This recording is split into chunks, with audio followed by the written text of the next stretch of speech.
Yo, so Jiaoqiu is going to be the next character coming out in Honkai Star Rail after Yun Li. So let's go ahead and take a look at this character's kit, multipliers and all, so we can properly gauge his value to see if we should be pulling for this character or not. So let's get into this thing here. Alright, so Jiaoqiu's talent is what most people are probably excited for, especially you ACHERON players out there, so let's go over this first. Whenever he hits an enemy with literally any attack, basic attack, skill, or ultimate, there is a 100% base chance to apply one stack of Ashen Roast on the enemy's hit.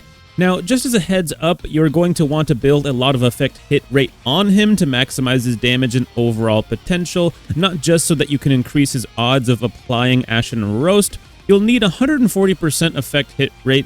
That is what we are aiming for here, but I'll explain more once we get over to his traces because that's tied to one of his main traces. And as long as you build them correctly, you should be able to guarantee that literally every single attack he makes should apply a stack of Ashen Roast to the enemies. And the first stack of Ashen Roast causes the enemy to receive 15% more damage, and every stack afterwards, they take 5% more damage, stacking up to 5 times, and lasting for 2 turns per stack, with each stack having its own separate timer for those 2 turns.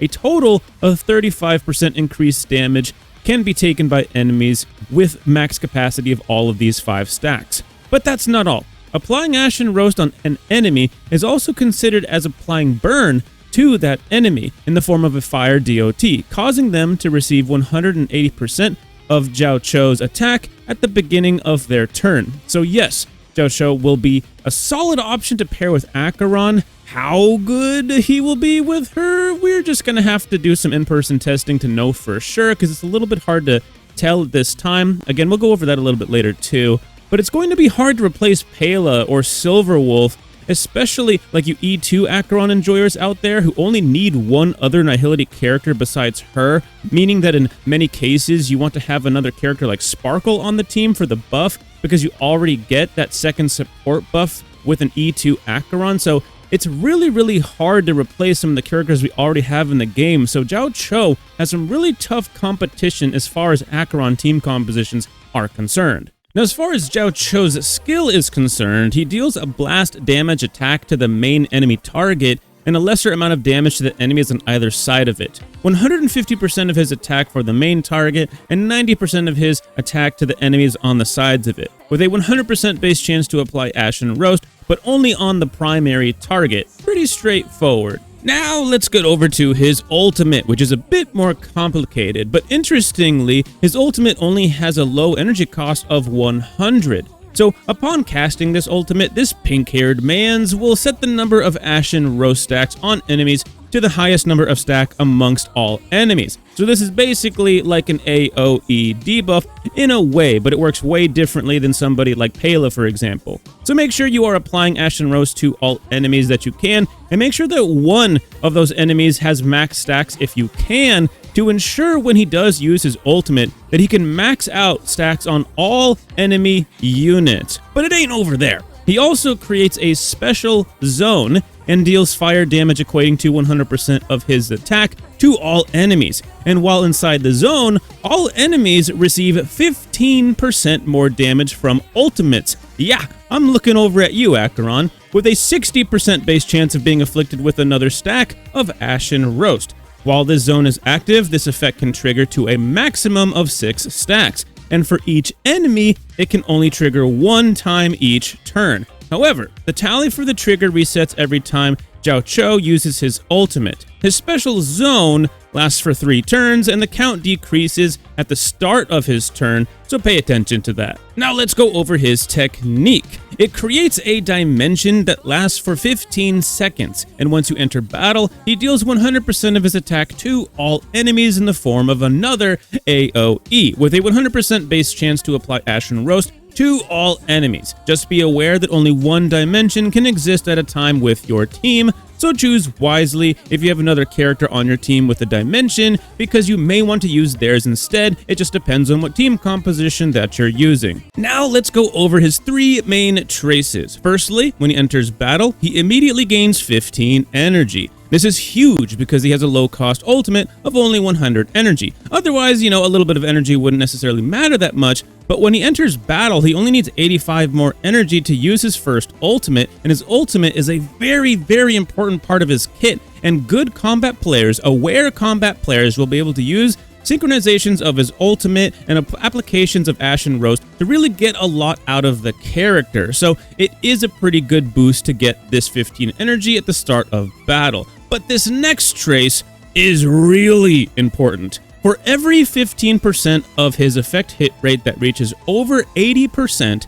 he will receive 60% more attack, maxing out at 240%. So I did some quick math, and if you get your effect hit rate to 140%, you will cap out this effect. So definitely build for 140% effect hit rate. It's very important. Anyways, lastly, while the zone created by his ultimate is active, enemies that enter battle will be afflicted with Ashen Roast, and the number of stacks applied will directly match up with the highest number of stacks amongst enemy units. No matter what the number of stacks applied, it will at least be 1 stack. And I just figured I'd let you know, amongst some of his stat traces, he will have 28% effect hit rate, making him much easier to build towards that 140% effect hit rate number.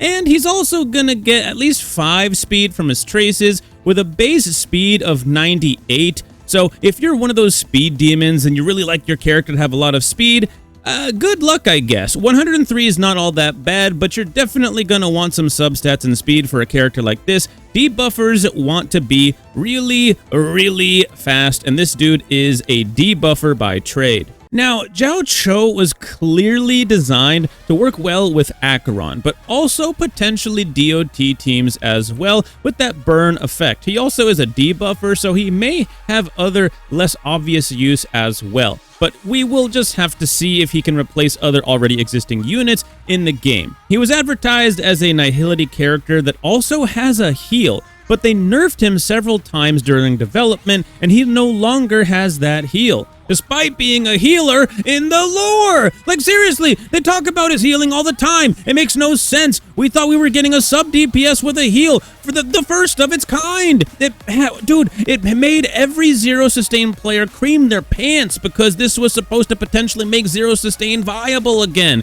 Hashtag never forget the healer that no longer heals. What is up with this? I bring this all up to basically say it's hard to truly gauge his value right now. He might end up surprising us. He has value, but is it truly good enough to replace units we already have? Patch 2.4, in many people's eyes, is a bit of a skip patch, saving for characters like Fei Xiao, and I can see why. That chick looks insanely strong, okay? Insanely strong. And to be honest with you, if I wasn't a YouTuber and an ACHERON E2S1 enjoyer, I might just skip, because I have already told people patch 2.5 is not a skip patch. 2.5 is a pull patch. So my suggestion is to not pull Jiaoqiu on day 1. Wait until myself and others have pulled and tested him to properly gauge his value. Try him out in the trial mode, then decide if he's really the right character for you, because he might not be. Not every character is an ACHERON,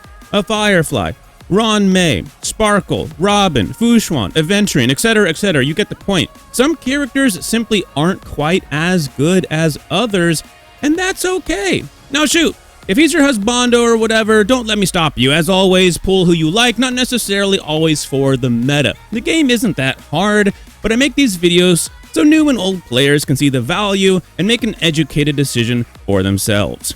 Anyways, if you thought this was helpful or informative in any way, shape, or form, consider leaving a like and subscribe, and I'll see you guys in the next one. Peace out.